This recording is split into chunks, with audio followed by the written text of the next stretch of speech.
Ni kwa namna gani HPV inaathiri uzazi kwa mwanaume au hata kwa mwanamke? HPV inaweza ikawafanya interference au mwingiliano kwenye masuala mazima ya uzazi kwa jinsia zote mbili. Kwa namna gani? Cha kwanza ni kwamba kwa mwanaume inaweza ikapunguza ubora wa mbegu. Unapopata maotea sehemu za siri, inaweza ikasababisha ikapunguza ubora wa mbegu.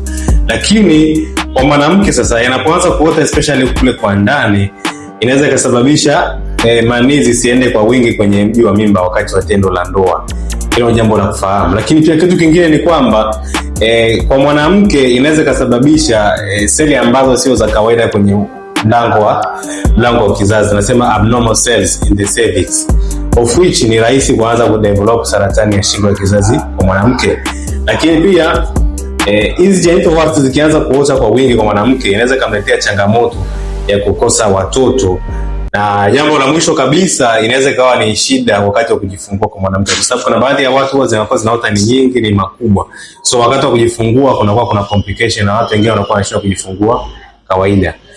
Sasa kama una hiyo changamoto ya maotea sehemu za siri na umeshago muda mrefu bila kupata suluhisho, naweza nikukusaidia na ukapona kabisa ndani ya kipindi cha miezi 3.